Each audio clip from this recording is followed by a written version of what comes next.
오늘 아침을 여는 말씀은 시편 129편 1절에서 4절까지 말씀입니다. 이스라엘은 이제 말하기를 그들이 내가 어릴 때부터 여러 번 나를 괴롭혔도다. 그들이 내가 어릴 때부터 여러 번 나를 괴롭혔으나 나를 이기지 못하였도다. 밭 가는 자들이 내 등을 갈아 그 고랑을 길게 지었도다. 여호와께서는 의로우사 악인들의 줄을 끊으셨도다. 시편 129편 말씀은 이스라엘 백성들을 끊임없이 괴롭혀왔던 아픔과 상처로부터 구원해내신 하나님을 찬양하는 시인의 모습을 소개하고 있습니다. 오늘 말씀을 통해 우리에게 주시는 하나님의 은혜가 무엇인지 깨달아 알고자 합니다. 오늘 말씀을 통해 오늘 본문 말씀은 15편의 성전으로 올라가는 노래 중 10번째에 해당하는 시입니다. 작성 시기는 바벨론 포로 해방 이후 포로 귀환의 감격을 지닌 채 지어진 것으로 보고 있습니다. 주요한 특징은 이스라엘 민족을 1인칭 시점에서 나라고 표현하고 있다는 점입니다. 지난 역사 속 이스라엘 민족 전체가 겪은 고난을 나의 경험으로 치환하여 표현하고 있습니다. 이러한 문학적 방법은 민족의 역사를 개인의 역사처럼 여겨지게 하고 민족의 고통을 자신의 고통으로 여기게 만듭니다. 그리하여 이스라엘을 향한 하나님의 구원 역사를 조금 더 생생하게 와닿게끔 만들어주고 있습니다.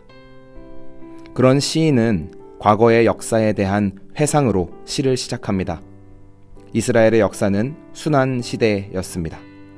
시인은 1절과 2절 말씀에 그들이 내가 어릴 때부터 여러 번 나를 괴롭혔다 라고 이야기합니다. 어릴 때부터라는 표현은 이스라엘의 태동 초기를 뜻하는 말입니다. 즉 원수들은 이스라엘이라는 나라가 태동을 할 때부터 그들을 지독하게 괴롭혔습니다. 숱한 위협과 박해가 계속됐고 그 결과 나라를 빼앗기는 수모까지 겪어야 했습니다. 그 고통과 압제가 얼마나 가혹했는지에 대해 3절 말씀에 비유적으로 잘 표현하고 있습니다. 3절 말씀에 밭 가는 자들이 내 등을 갈아 그 고랑을 길게 지었도다 라고 말합니다. 밭을 가는 자들이 땅의 고랑을 길게 파듯이 이스라엘의 등이 갈려서 깊은 고랑이 생겼다는 것입니다. 마치 소장농을 착취하는 대지주의 모습이나 혹은 소를 강하게 채찍질하여 밭을 가는 모습을 떠올리게 합니다. 이스라엘이 겪었던 깊은 상처와 잔혹한 폐허의 상태를 생생하게 표현한 것입니다. 그러나 그 잔혹한 고난과 위협도 결국은 이스라엘을 이겨내지 못했습니다. 왜냐하면 의로우신 하나님께서 악인들의 줄을 끊으셨기 때문입니다. 4절 말씀입니다. 여호와께서는 의로우사 악인들의 줄을 끊으셨도다 라고 말합니다. 이 문장에서는 의로우신 하나님과 악인을 명확하게 대조합니다. 그래서 악인은 결코 하나님을 이길 수 없으며 의로우신 하나님께서 이스라엘에게 부과되고 있던 부당한 착취와 억압을 끊어내시고 바로 잡아내심을 표현합니다.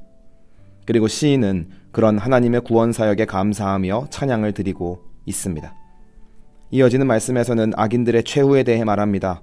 이스라엘 백성들을 괴롭히며 하나님을 대적했던 자들은 수치를 당할 것이고 화려한 듯 보이나 금방 말라버릴 것이며 나아가 그 누구의 축복도 받지 못하는 처량한 신세가 됨을 말하며 시를 맺고 있습니다. 사랑하는 성도 여러분, 오늘 말씀을 통해 중요한 사실을 깨달아야 하겠습니다. 오늘 말씀에서 우리는 어릴 때부터 라는 표현에 주목해 보려 합니다. 왜 이 표현에 집중하고자 했냐면 어릴 때부터라는 말 안에는 곧 고난이 지속됐다는 뜻이 내포되어 있기 때문입니다. 그러니까 고난과의 대결이 역사 속에서 한 번 크게 벌어진 게 아니라 매번 다른 형태의 고난과 억압이 끊임없이 지속됐다는 것입니다. 그리고 기독교 신앙을 지닌 신앙인의 딜레마가 여기에 있습니다. 구체적으로 무엇입니까? 전지전능한 하나님을 믿고 사는데도 불구하고 고난과 아픔이 매번 다가온다는 것입니다. 인생에 한 번 오는 것이라 잘 준비하고 이겨낸 후 평안을 얻는 삶이라면 좋겠지만 오늘 무언가 해결이 돼도 내일 또 다른 역경이 찾아오는 것이 우리가 지치는 지점입니다. 오늘의 평안이 내일의 평안을 담보하지 못한다는 것, 그것이 신앙인들이 겪는 가장 큰 딜레마일 것입니다. 우리가 해결할 수 없기에 그 문제는 더 크게 우리의 삶을 짓누를 때가 많습니다. 그러나 우리의 힘으로는 해결 못할 딜레마의 굴레 속에 살지만, 그러나 우리가 희망을 갖고 웃으며 살 수 있는 이유는 무엇입니까?